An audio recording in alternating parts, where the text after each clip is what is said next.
नमस्कार, स्वागत है आपका हमारे चैनल में। चैनल का नाम है मेरी किताबें।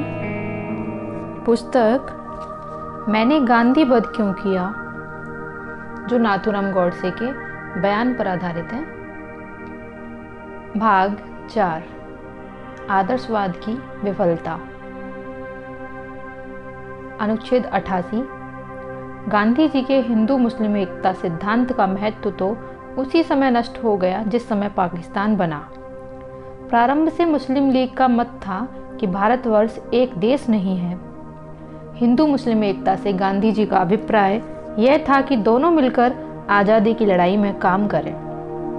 हिंदू तो उनके परामर्श पर चलते रहे, किंतु मुसलमानों ने गांधी की ओर ध्यान नहीं दिया और अपने व्यवहार से बेसदा हिंदुओं का अपमान और अहित करते रहे और अंत में देश दो टुकड़ों में बट गया।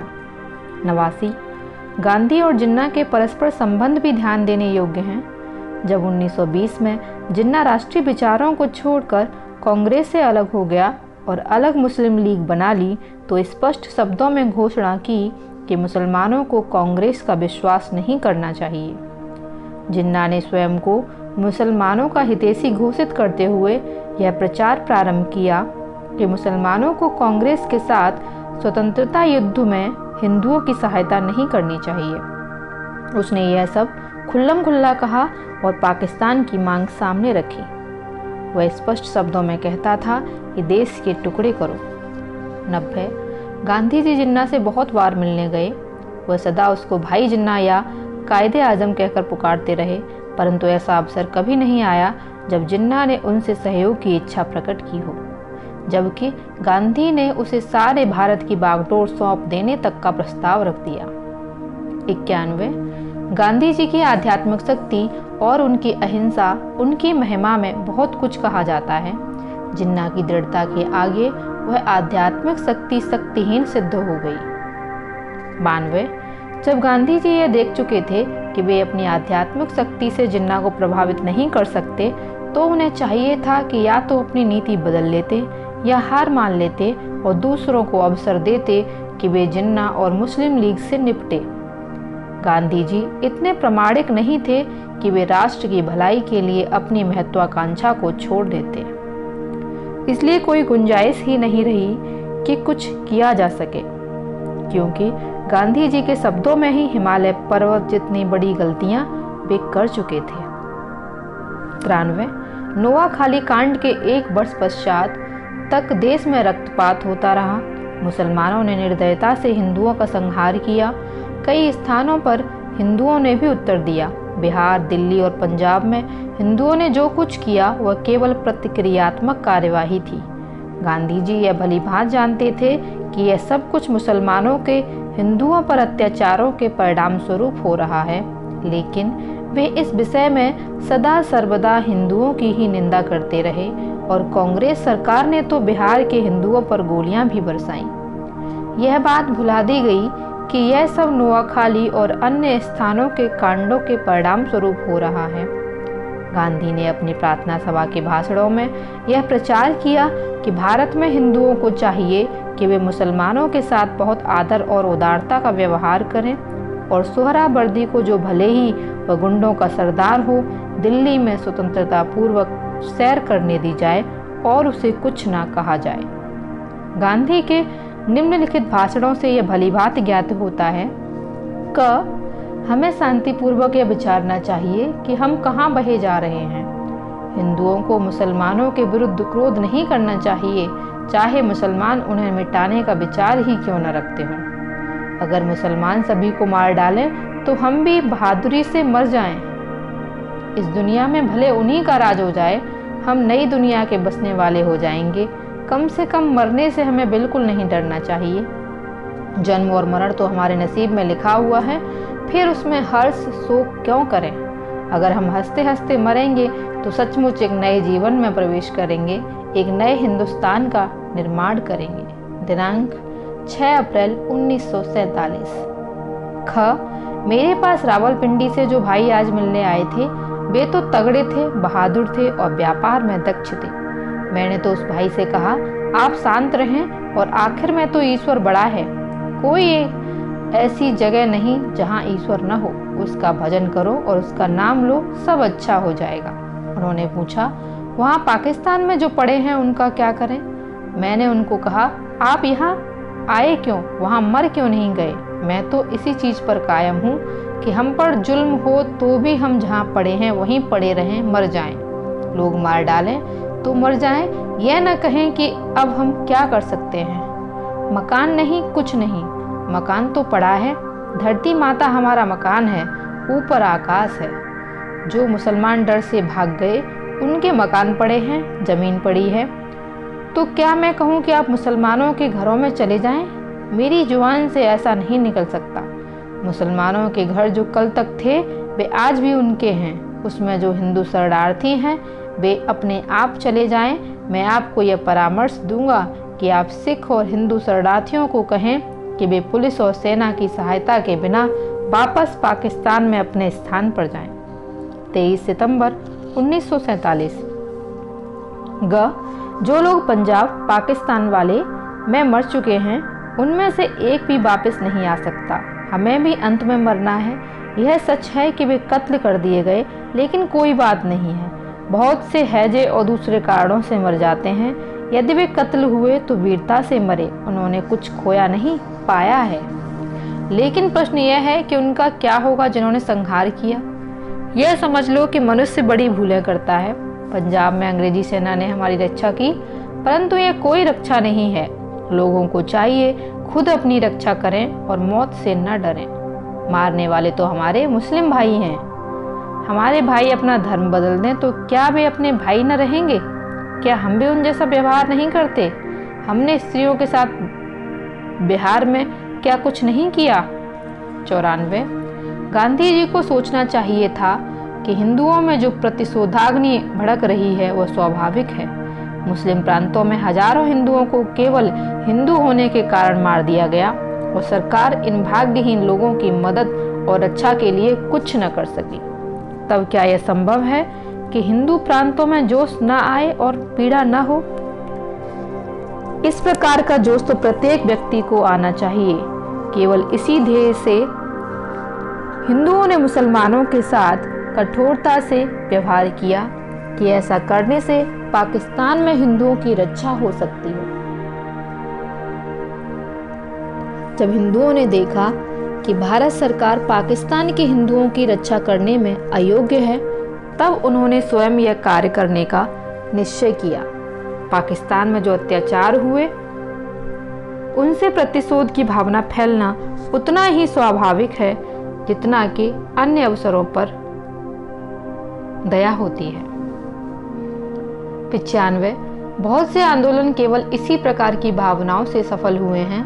प्रतिशोध की भावना लोगों में न आए तो समाज से अत्याचारियों का अंत हो नहीं सकता। भारत के प्राचीन इतिहास, रामायण और महाभारत की घटनाओं और आधुनिक इंग्लैंड, अमेरिका, जर्मनी के संबंधों में यही एक भावना पाई जाती है। चाहे यह अच्छी हो या बुरी, यह मनुष्यता के लिए अनिवार्य है।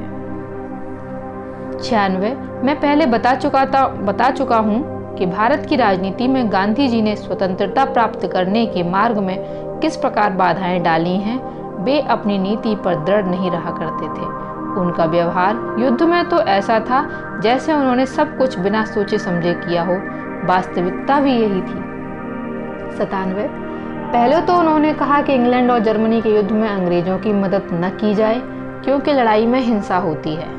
हिंसा के कार्य में सहायता कैसे की जा सकती है? परंतु गांधी जी के धनी मित्रों ने सरकार से ठेके लिए और उसे युद्ध का सामान देकर खूब धन कमाया।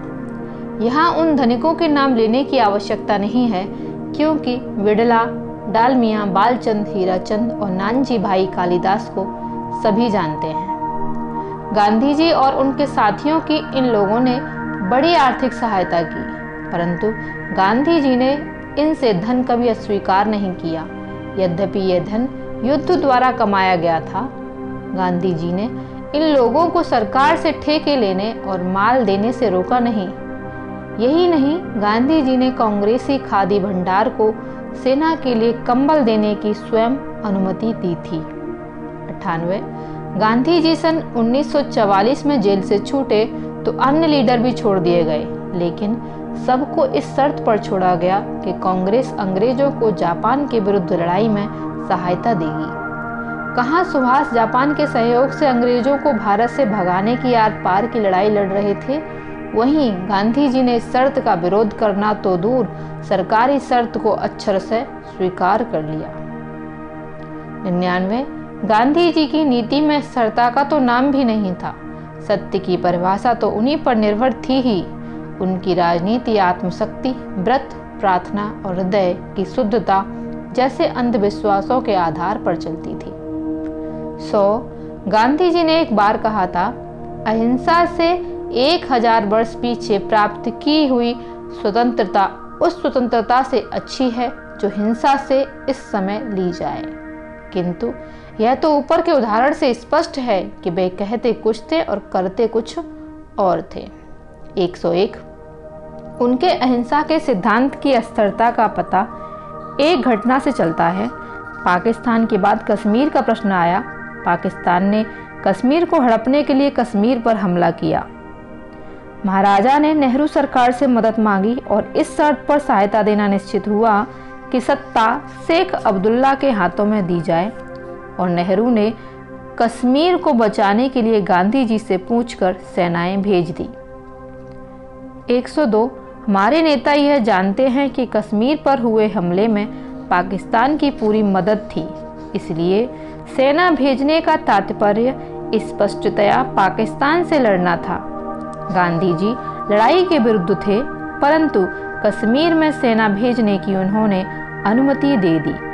महात्मा के अहिंसक नेतृत्व में जो आज़ादी मिली, उसमें प्रथम हिंसक घटना यह हुई कि कश्मीर में भीषण रक्तपात हुआ और गांधी ने उसमें कोई आपत्ति नहीं की। 103 यदि गांधी जी को अपने अहिंसा के सिद्धांत पर दृढ़ विश्वास होता तो वे कश्मीर में सेना के स्थान पर सत्याग्रही, राइफलों के स्थान पर तकलियां और बंदूकों के स्थान पर चरखे भिजवाने का आदेश निकलवा देते। यह गांधी जी के लिए सत्याग्रह की शक्ति दिखाने का और स्वतंत्रता मिलते ही अनुभव करने का सुंदर अवसर था। 104 परंतु गांधी ने यह अवसर गवा दिया। उन्होंने स्वतंत्र भारत का जन्म होते ही एक हिंसात्मक संघर्ष को अपनी सहमति प्रदान की। इस विसंगति का क्या अर्थ था? मेरे विचार में गांधी जी के समक्ष कश्मीर की नहीं, शेख अब्दुल्ला के अधिकारों की रक्षा का प्रश्न था, और इसलिए उन्होंने इस युद्ध को अपनी स्वीकृति दी। कश्मीर के हिंदू महाराजा से सत्ता छीनकर शेख और उसके बहाने मुसलमानों को कश्मीर का दान, यह गांधीवादी सरकार का उद्देश्य था। इसलिए गांधी जी ने अनुमति दे दी कि कश्मीर से सेना द्वारा आक्रमणकारियों को निकाला जाए। गांधी जी कश्मीर के युद्ध की भयानक कहानी प्रतिदिन पढ़ रहे थे, लेकिन फिर भी इसलिए व्रत रखे हुए थे कि उनकी दृष्टि में दिल्ली में थोड़े से मुसलमान असुरक्षित थे। उन्होंने कश्मीर पर आक्रमण करने वालों के सामने व्रत नहीं किया, न वहां सत्याग्रह ही किया। उनके सब व्रत हिंदुओं को कुचलने के लिए थे। 105 मैंने इस तथ्य को बहुत दुर्भाग्यपूर्ण समझा था कि एक बहरूपीय को सारे भारत का नेता मान लिया जाए। जिस महात्मा के मन पर उन अत्याचारों का कोई प्रभाव नहीं पड़ा जो हैदराबाद में हिंदुओं पर हुए, जिस महात्मा ने निजाम हैदराबाद को अत्याचार छोड़ने के लिए कभी नहीं कहा। यदि भारत गांधी जी के कहने पर चलता रहा तो विभाजित भारत की स्वतंत्रता भी संकट में पड़ जाएगी। इस प्रकार के विचार मेरे मन में आ रहे थे।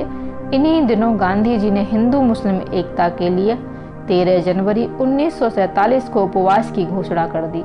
यह मैं सहन नहीं कर सका। 106 गत 4 वर्षों से मैं एक दैनिक समाचार पत्र का संपादक था और उससे पहले भी सार्वजनिक कार्य करता था, इसलिए मुझे राजनीतिक घटनाओं के संबंध में पूरी जानकारी रहती थी। 107 मुझे 3 राजनीतिक दलों के परस्पर संबंध का भलीभांति ज्ञान था। लीग कांग्रेस को हिंदू दल कहती थी, लेकिन कांग्रेसियों को हिंदू कह देना तो मानो उनको गाली देना है। 108 यदि कोई दल किसी विशेष जाति के हित का ध्यान रखे और राष्ट्रीयता को हानि न पहुंचाए तो इसे सांप्रदायिक कहकर बुरा समझना ठीक नहीं है, लेकिन यदि कोई ऐसी पार्टी राष्ट्रीयता को भी हानि पहुंचाती है तो उसकी निंदा की जानी चाहिए।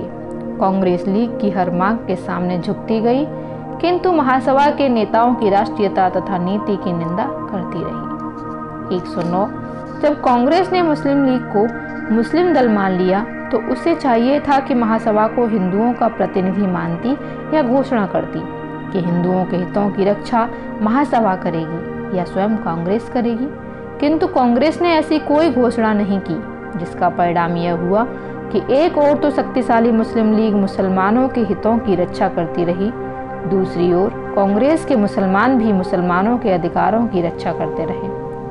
हिंदुओं की रक्षा करने वाला कोई नहीं था। कांग्रेस, जो महासभा को सांप्रदायिक दल कहकर बुरा बताती थी, लॉर्ड वेवेल द्वारा बुलाई गई शिमला कांग्रेस में यह मान लिया कि 50% अधिकार मुस्लिम लीग को दे दिए जाएं। महात्मा के कहने पर कांग्रेसी लीडर इस बात पर भी तैयार हो गए थे कि उनको हिंदुओं का प्रतिनिधि मान लिया जाए। स्पष्ट है कि कांग्रेस की नीति सांप्रदायिक थी और केवल गांधी की वजह से मुसलमानों को संतुष्ट करना ही उसका एकमात्र लक्ष्य था। 110 हमारे त्यागी और दूरदर्शी नेताओं ने संपूर्ण देश की स्वाधीनता के लिए स्वतंत्रता संग्राम में भाग लिया था। पंजाब, बंगाल, सीमा प्रांत और सिंध ने भी संपूर्ण देश में प्रजातंत्र की स्थापना के लिए बलिदान किए थे, किंतु देश के टुकड़े करने से यह संयुक्त राष्ट्रीय प्रयत्न विफल हो गया। जिन देशभक्त क्रांतिकारियों ने प्रसन्नतापूर्वक फांसी के फंदे को गले लगाया था, जिन्होंने देश की स्वाधीनता के लिए आजीवन कारावास और देश निर्वासन की यातनाएं भोगी थी, क्या वे लोग इसी विभाजित देश की स्वतंत्रता के लिए लड़े थे? उनके बलिदानों का यही परिणाम उचित था कि देश खंडित हो जाए और उसके एक हिस्से पर एक विदेशी संप्रदाय राज्य करे। 111 गांधी के नेतृत्व में कांग्रेस ने लीग की सब बातें स्वीकार कर ली। जिन्ना की 14 मांगों से पाकिस्तान बनने की मांग तक सभी मांगें पूर्ण कर दी। क्या यह दुख का विषय नहीं है कि कांग्रेस राज्य मिलने पर खुशियां मनाए, जबकि पूर्व पश्चिम में पाकिस्तान के रूप में देश के टुकड़े हो गए थे और बीच में हैदराबाद का कांटा चुभ रहा था। गांधी के नेतृत्व में कांग्रेस का यह पतन देखकर मुझे भर्तृहरि का एक श्लोक स्मरण हो रहा है। शिवय सार्व स्वर्गातम पशुपति शिरस्ते क्षितिधरम महीध्रादुत्तंगादवनिमं वनेश्चापि जलध्यम अहो अघे गंगे पदम पगदा स्तोग मधुना विवेक भ्रष्टानाम भवति विनिपाते शतमुख है, जिसका अर्थ है कि गंगा स्वर्ग से शिव के मस्तक पर आई, वहां से हिमालय पर्वत पर, वहां से भूमि पर और वहां से समुद्र में जाकर विलीन हो गई। यह सत्य है कि अव्यवस्थित मनुष्य के पतन के अनेक मार्ग हैं। धन्यवाद। आपका दिन शुभ हो।